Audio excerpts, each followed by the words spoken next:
Hi, thanks for tuning in to Noir Histoire. I'm Natasha, and in today's episode, I'll be discussing my visit to Tuskegee, Alabama, and the history of some of the city's Black historical sites. Since moving to Atlanta and launching Noir Histoire in 2016, I've visited several Black history sites within Atlanta and neighboring states. Having journeyed to Montgomery, Alabama twice, I passed Tuskegee along the way and made a mental note to visit at some point. I finally had a chance to visit in the late summer and spent a Saturday walking the campus with a student guide, Nino. The tour lasted about an hour and covered the history of the university as well as brief overviews of particular buildings. Our tour guide was very personable and led us through the campus at a comfortable pace. After the tour, I continued walking around to take photos of the campus and then visited the George Washington Carver Museum. The day that I visited was hot, and given that much of the tour took place outside, you could feel the heat beating down on you. Visit in the spring or fall when it's cooler. Also, I visited during the weekend because it fit my schedule, but if you can, try visiting on a weekday when the Legacy Museum is open. Some of the buildings are also closed when classes are not in session, so call before you visit. I skipped visiting the Oaks because I planned to return, but wanted to get to the Tuskegee History Center before it closed. Unfortunately, the center turned out to be closed for the season, so I continued to Butler Chapel AME and then the Tuskegee Airmen National Historic Site.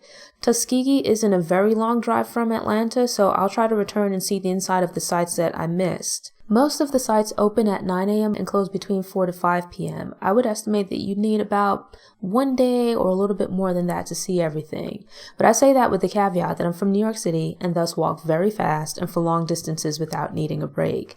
Tuskegee is about a 30-minute drive from Montgomery and 20 minutes from Auburn.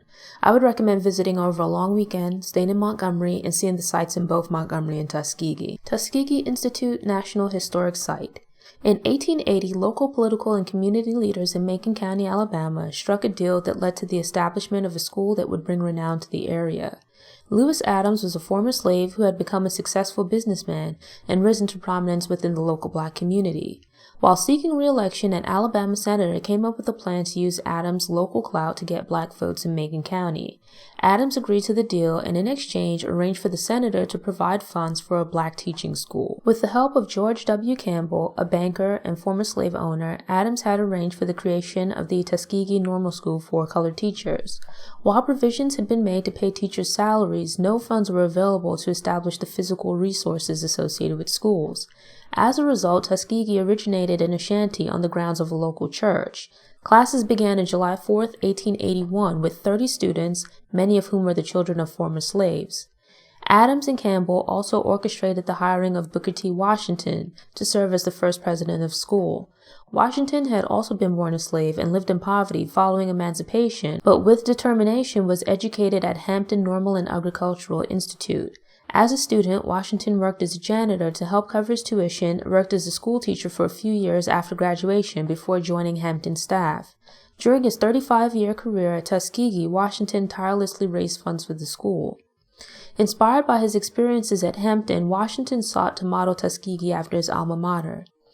Tuskegee's curriculum was designed around the idea of teaching former slaves trades and efficient agricultural practices to help them lift themselves out of poverty. A year after its founding, Tuskegee bought an abandoned plantation, acquiring 100 acres of land.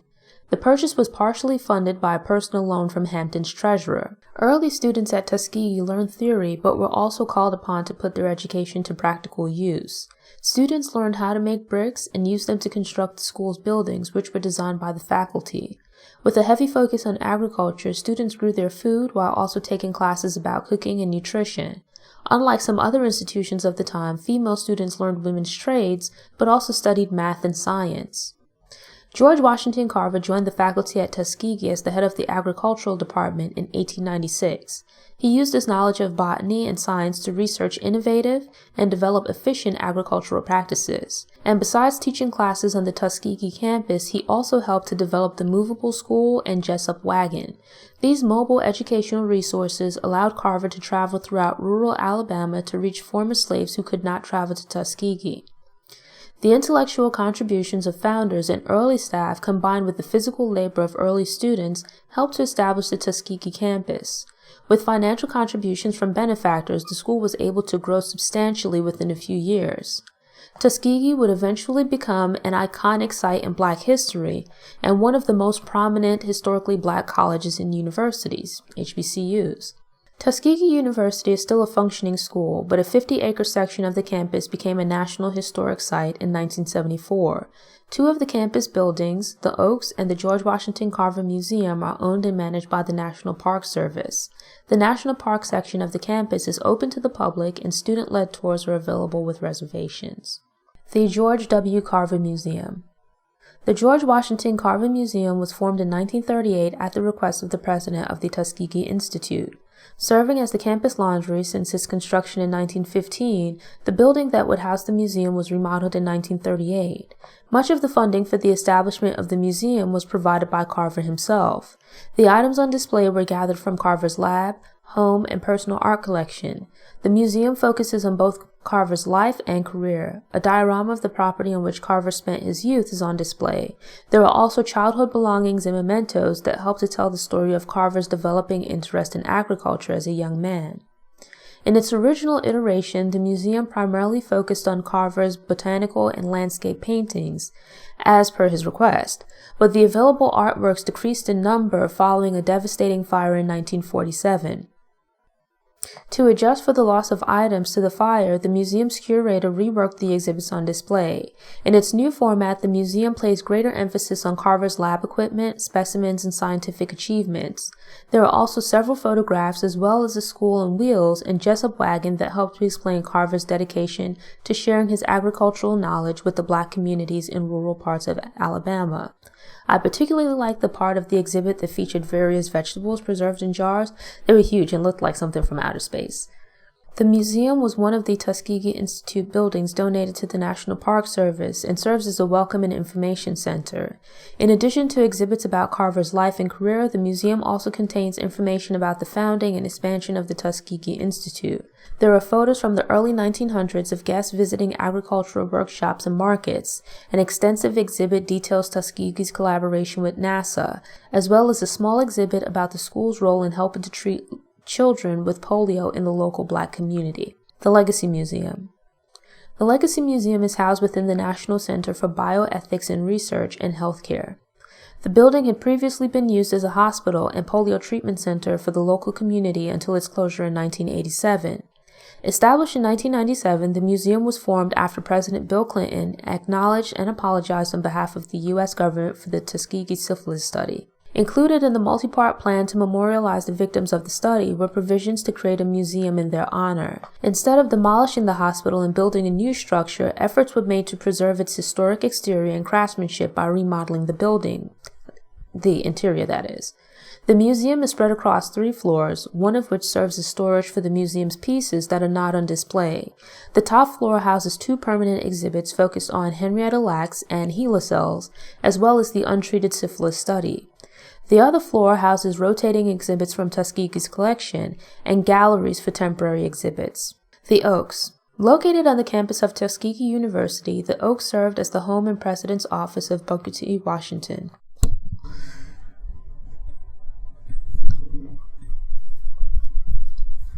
The Oaks. Located on the campus of Tuskegee University, the Oaks served as the home and president's office of Booker T. Washington. Funded by wealthy benefactors, the house was designed by the first Black accredited architect in America, Robert Robinson Taylor, and built by Tuskegee students. Washington's original on-campus home was relatively simple in comparison to its 7,800 square foot replacement. The Oaks was the first home in the county to have modern amenities such as electricity and indoor plumbing.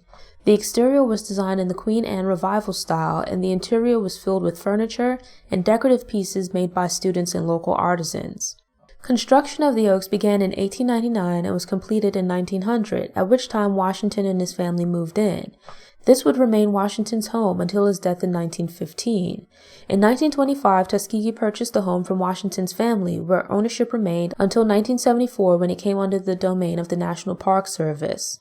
Despite its age and historical significance, the Oak is open to visitors. The building and its furnishings have remained mostly unchanged, allowing for a peek back into the time of Booker T. Washington. The Tuskegee Airmen National Historic Site. Established in 1998, the Tuskegee Airmen National Historic Site at Moton Field pays tribute to the Black airmen and airwomen who served in World War II. Before 1940, Black people were allowed to enlist in the military but were prohibited from taking on certain roles, such as pilots. When the U.S. military decided to begin training Black pilots, it selected Tuskegee as the location for its Black flight school. Construction of Moton Field took place between 1940 to 1942, and the site was developed through the collaboration of various entities. The military contracted the field to provide flight training for Black airmen. Financing was provided by the Julius Rosenwald Fund, and a nearby established airfield oversaw the planning of the site. Various architects and engineers contributed to the actual design and construction of the airfield and its facilities. The site in Tuskegee, Alabama was selected in part because of its proximity to the Tuskegee Institute. The school had a pre-existing civilian pilot training program and a wealth of engineering and technical staff and instructors due to its curriculum. Students and workers from the Tuskegee Institute helped to complete the field and its buildings. Moton Field was only in use as a training facility for about 4 years. Out of the various facilities, only 2 hangars remain, in addition to a few other buildings that serve as examples of the size and scale of structures. The 2 hangars house museum exhibits about the Tuskegee Airmen and the training facilities. Hangar 1 serves as the Welcome Center and primarily focuses on information about flight training experience and the operation of the field. Hangar 2 contains several exhibits and provides detailed information about the discrimination faced by the Tuskegee Airmen, as well as the missions that they were assigned. Hangar 2 was my favorite part of the site as it focused more on the story of the Tuskegee Airmen. I think people who are in the military or interested in flying might enjoy Hangar 1 more. Butler Chapel AME Zion Church. Following emancipation, Black people began purchasing homes in an area of Tuskegee that would come to be known as Zion Hill. Before the Civil War, the majority of homes in the area had been owned by white families. As Black families began to move into the neighborhood, the white families began to move out, which resulted in the area becoming predominantly Black. The Reverend J. M. Butler began forming the Butler Chapel AME Zion Church congregation in 1865, and the first physical church was completed 2 years later. Over the next 20 years, the church underwent multiple renovations and expansions. Successive reverends oversaw not just the growth of the church, but also made efforts to educate the local Black population. The Tuskegee Normal School for Colored Teachers, later the Tuskegee Institute, and then the Tuskegee University, held its first classes in a shanty on the church's property. By the 1950s, the Black community in Zion Hill had owned property and formed a percentage of the voting population in Macon County for several decades. In 1957, a plot to decrease the political impact of Black voters in Tuskegee elections was put in place. The Alabama state legislature used gerrymandering to reconfigure the local political map. These changes placed the Tuskegee Institute and the majority of Black citizens outside the Tuskegee voting district. In response, Tuskegee's Black community joined together in their refusal to accept blatant tampering with the voting process. Beginning in June of the same year, weekly mass community meetings were held at Butler Chapel AME. During these meetings, plans were made to fight back against gerrymandering through boycotts and training activists for demonstrations.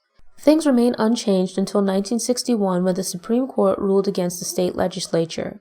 The court handed down the judgment that political districts could not be segmented to isolate or discriminate against minority groups. The state legislature had to reinstate the original district boundaries, returning voting power to the local Black community. Tuskegee History Center, Tuskegee Human and Civil Rights Multicultural Center. The Tuskegee Human and Civil Rights Multicultural Center was founded in 1997 as a form of restitution to the individuals who were knowingly enrolled in the Tuskegee syphilis study. The center was established by Fred Gray and Herman Shaw, who had been personally involved with the study and its aftermath.